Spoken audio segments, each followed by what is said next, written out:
ابو محمد الخشاب غوری سے مروی ہے کہ ایک جلاحے کا گزر ایک طبیب پر ہوا۔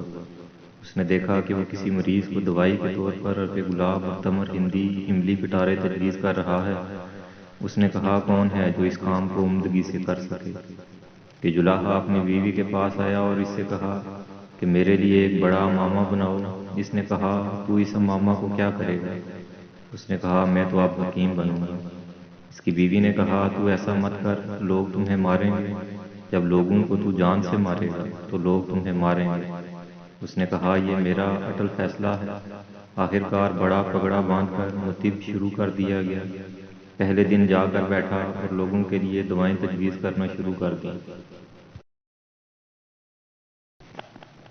اور کافی روپے کمائے، اور کئی دن ایسے کرتا رہا۔ پھر آ کر بیوی سے کہا کہ میں روزانہ ایک جیسی گولی بنا لیتا ہوں اور ہر بیماری کو وہی دیتا ہوں، دیکھ کتنا کما چکا ہوں۔ اس کی بیوی نے کہا کہ یہ کام چھوڑ دیں۔ اس جلاحے نے کہا ایسا نہیں ہو سکتا۔ ایک دن ایسا ہوا کہ ایک باندی کا گزر حکیم صاحب کے مطب کی طرف سے ہوا۔ اس نے دیکھ کر اپنی مالکہ سے کہا جو کہ سخت بیمار تھی، میرا جی چاہتا ہے کہ نیا طبیب تمہارا علاج کرے۔ اس ملکہ نے کہا کہ اس کو بلائیں۔ چنانچہ یہ حکیم تشریف لے آئے اور حال یہ تھا کہ اس بیمار کا مرض تو ختم ہو چکا تھا، صرف کمزوری باقی تھی، مگر دوسرے حکیم یہ سمجھ نہیں سکے تھے۔ اس جلاحے نے تجویز کیا کہ ایک مرغی بھون کر لاؤ۔ وہ لائی گئی اور مریض نے خوب کھائی اور 3-4 دن تک ایسا ہی کیا تو ذوف جاتا رہا اور وہ اٹھ بیٹھی۔ پھر تو اس کی خوب واہ واہ ہوئی۔ آہستہ آہستہ یہ خبر بادشاہ تک پہنچ گئی۔ بادشاہ نے اس کو بلا کر بادشاہ جس مرض میں مبتلا تھا اس کا اظہار کیا۔ اتفاقیہ طور پر اس نے ایک ایسی دوائی کہہ دی جس سے اس کو فائدہ پہنچا اور بادشاہ ٹھیک ہو گیا۔ اس کے بعد بادشاہ کے پاس ایسے لوگوں کی ایک جماعت آئی جو اس جلاحے کو جانتی تھی۔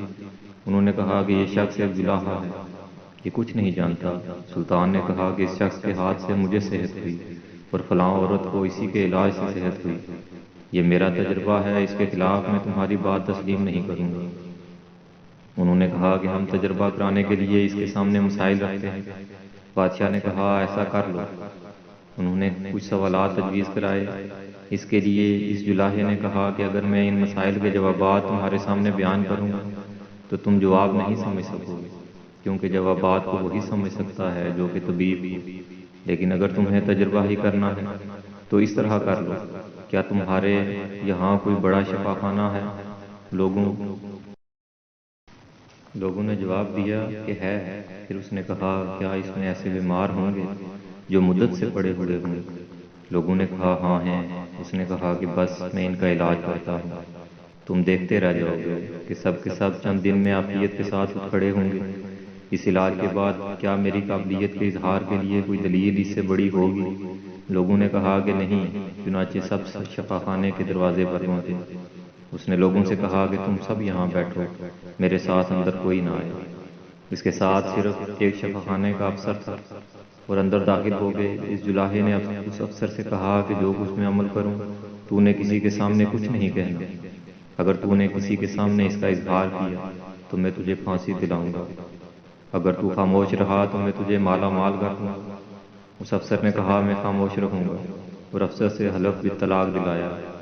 پھر اس سے پوچھا کہ تیرے پاس شفا خانہ میں تیل موجود ہے؟ اس نے کہا ہاں۔ کہا کہ لے کر آؤ۔ وہ بہت سا تیل لے کر آیا۔ اس جلاحے نے تمام تیل ایک بڑی دیگ میں ڈالا اور اس کے نیچے آگ جلائی۔ جب تیل خوب جوش مارنے لگا تو مریضوں کی جماعت کو آواز دی۔ اس میں سے ایک مریض نے کہا کہ تیری بیماری صرف اسی سے دفع ہو سکتی ہے، تو اس دیگ میں بیٹھ جائے۔ مریض اللہ کو یاد کرنے لگا، اے اللہ تو ہی مددگار ہے۔ حکیم جی نے کہا تجھے یہ تو کرنا ہی پڑے گا۔ اس مریض نے کہا مجھے تو شفا ہو چکی تھی، بس معمولی سا سر میں درد تھا۔ حکیم جی نے کہا کہ پھر تو یہاں کیا کر رہا ہے؟ جب اچھا ہو گیا ہے تو تجھے جانا چاہیے تھا۔ اس مریض نے کہا بس یوں ہی، کوئی خاص وجہ نہیں تھی۔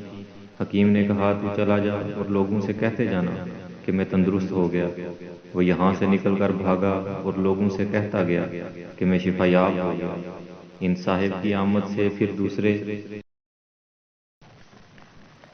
مریض کا نمبر آیا۔ اس سے بھی ایسا ہی کہا گیا کہ تیری بیماری صرف اس طرح دور ہو سکتی ہے کہ تو اس دیگ میں بیٹھ جائے۔ اس نے کہا اللہ اللہ جی، میں تو تندرست ہو گیا ہوں۔